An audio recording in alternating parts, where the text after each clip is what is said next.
महाराष्ट्रातील एक आधुनिक संत, भक्त, कवी व समाजसुधारक राष्ट्रसंत तुकडोजी महाराज यांचा जन्म 30 एप्रिल 1909 रोजी झाला।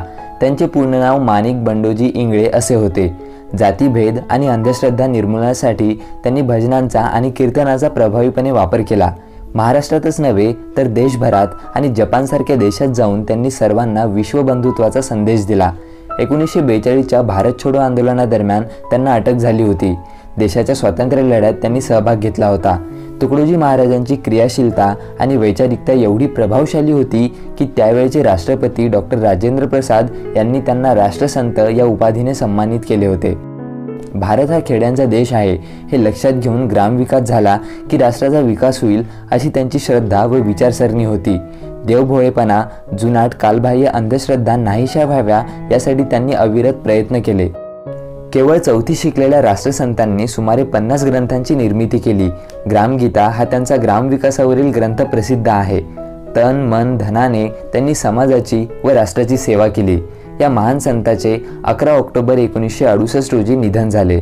आज या व्हिडिओमध्ये आपण राष्ट्रसंत तुकडोजी महाराज यांचे 60 अतिशय प्रेरणादायी सुविचार बघणार आहोत, त्यामुळे हा व्हिडिओ पूर्ण बघा।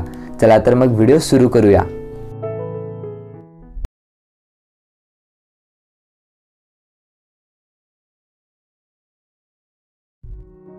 सृष्टीतील प्रत्येक वस्तूत, प्रत्येक कणात सतत कार्यप्रवृत्ती खेळत आहे। जो निष्क्रिय होऊन फिरेल तो देवाचा आणि समाजाचा गुन्हेगार ठरला जाईल असा सृष्टीचा कायदा आहे।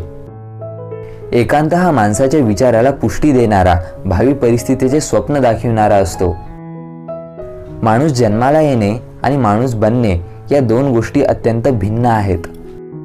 काळ बदलला की शिक्षणाच्या पद्धतीही बदलतात आणि आजच्या काळाची मागणी जरा वेगळी आहे आणि ती म्हणजे प्रत्येकाने आपले काम इमानदारीने करावे, सर्वांनी आपल्या मर्यादांचे भान ठेवावे। आपल्या पुढे जे कर्तव्य असेल त्याच्या सर्व बाजू व्यवस्थितपणे समजून घेणे याचा अर्थ ब्रह्मज्ञान। मी जे काम करत आहे ते अधिक सुंदर करणे, अधिक व्यवस्थित करणे हाच माझा धर्म आहे, तीच माझी पूजा आहे, तीच माझी साधना आहे। जगात कोणतेच काम कनिष्ठ प्रतीचे नाही, सर्व कामे समान दर्जाची आहेत, श्रेष्ठ आहेत। कोणताही कामगार असो, जोपर्यंत तो स्वतःला देशाच्या यंत्रणेतला एक भाग मानणार नाही तोपर्यंत तो काही काम करू शकणार नाही असा माझा स्पष्ट समज आहे। माझी पाप आणि पुण्याची अत्यंत साधीसोपी व्याख्या आहे। परोपकार म्हणजे पुण्य आणि परपीडा म्हणजे पाप। जाणून बुजून दुसऱ्याला त्रास देणे याचे नाव पाप आणि दुसऱ्याचे भले करणे, लोकांच्या भल्यासाठी झटणे याचे नाव पुण्य। याचा अर्थ अकारण आपल्याला छळणारे जे कोणी असतील ते पापी आहेत आणि अशा पापी मनुष्यांचा समाचार घेणे हे प्रत्येक सज्जन माणसाचे कर्तव्य आहे। अशा माणसांशी व्यवहार सावधगिरीचा असला पाहिजे। स्वतंत्र देश प्रत्येकाच्याच विकासाचे रस्ते मोकळे करत असतो। आपण सुद्धा स्वतंत्र देशाचे नागरिक आहात। देशाच्या उत्कर्षात आपला भाग आहे, म्हणून आपली ही जबाबदारी आपण अधिक सावधगिरीने पार पाडली पाहिजे। देशाच्या भवितव्यावर ज्याची श्रद्धा असेल ते फार मोठे काम करू शकतील। आपण अशा श्रद्धावानांपैकी एक बनावे अशी माझी इच्छा आहे। येथील प्रत्येक नागरिक स्वतःला भारतीय मानतो। आपले पहिले कर्तव्य हेच आहे। भारतीय स्वातंत्र्याला थोडा सुद्धा आघात पोहोचू शकणार नाही ही आपली धारणा असावी। जो कोणी या देशाशी बेईमानी करेल त्याची येथे केव्हाही गय केली जाणार नाही। अशा लोकांच्या विरोधात सर्व शक्तीनिशी आपण उभे राहिले पाहिजे। देश आधी मग धर्म। देश जगला तर धर्म जगतो आणि धर्म जगला तर देवता जगत असते। माणूस हा सृष्टीतला सर्वात श्रेष्ठ म्हणून देवाने निर्माण केला आहे। त्याने समाजासाठी, देशासाठी, धर्मासाठी जगावे ही त्याच्या मागे देवाची इच्छा आहे। तो तसे जीवन जगत नसेल, केवळ स्वतःचा स्वार्थ पाहत असेल तर तो किड्या मुंगींचे जीवन जगत आहे असे मानले पाहिजे। जेव्हा माणूस देशाचे, धर्माचे, समाजाचे भान ठेवून जगेल तेव्हाच तो महान होईल।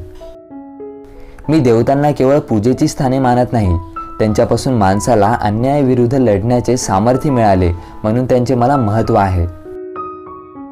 आपला नेहमीचा धंदा इमानदारीने करत राहणे ही सुद्धा अन्यायाविरुद्ध लढाईच आहे।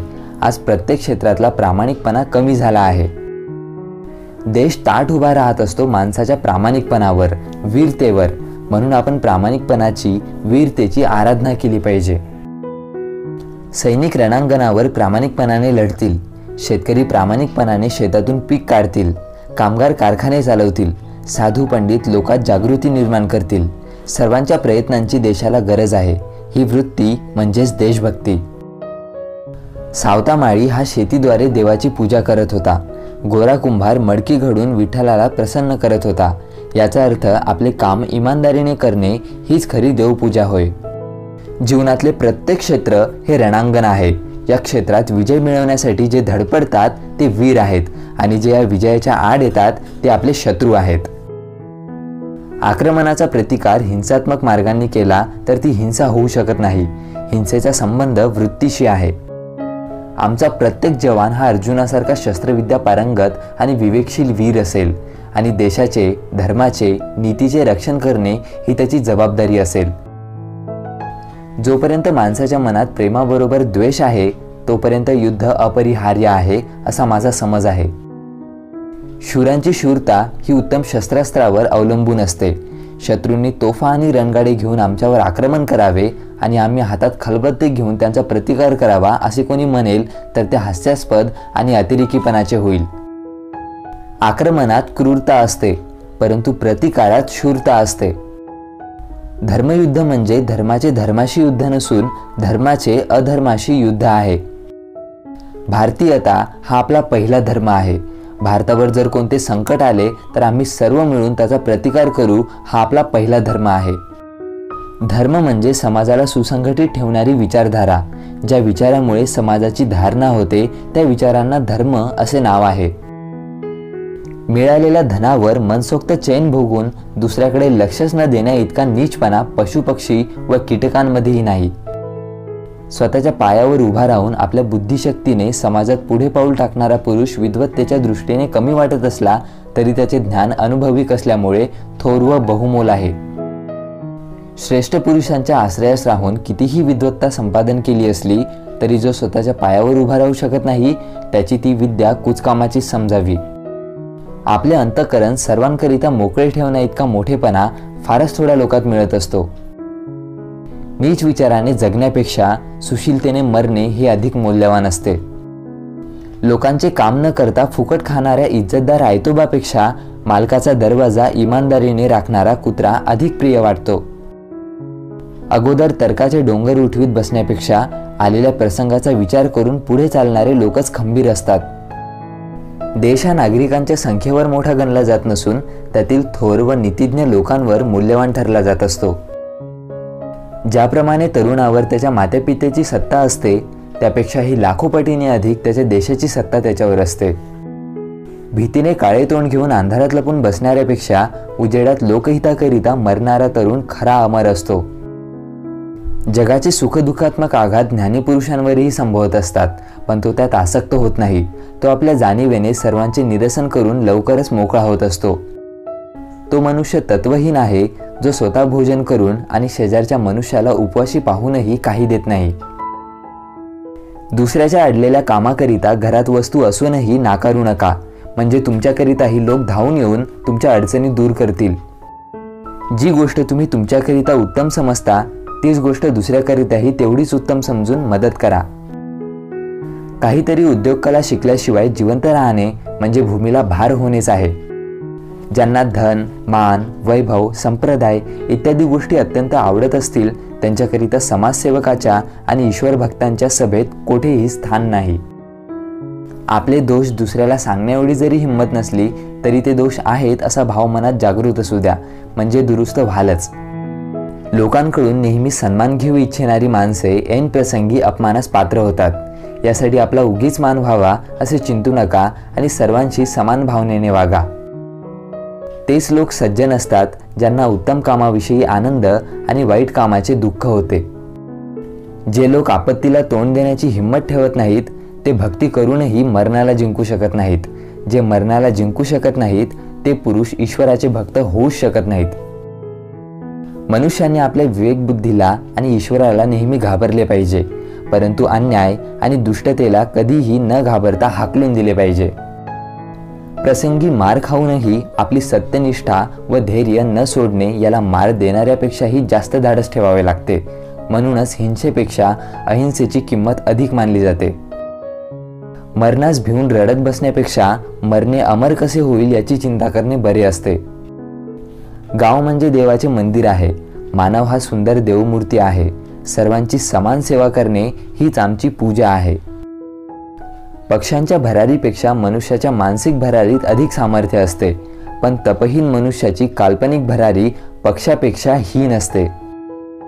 जी गुलामी पशु, पक्षी आणि वृक्षही सहन करू शकत नाहीत, ती मनुष्याने भिवून स्वीकारावी यापेक्षा अधिक पतन कोणते?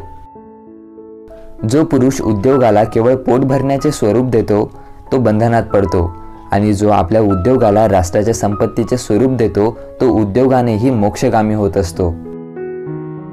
ईश्वर भक्तांना मोक्ष जसा हाताचा मळ वाटतो, तसाच उद्योगशील पुरुषांना संसार हा केवळ चेंडूप्रमाणे क्रीडा साधन वाटत असतो.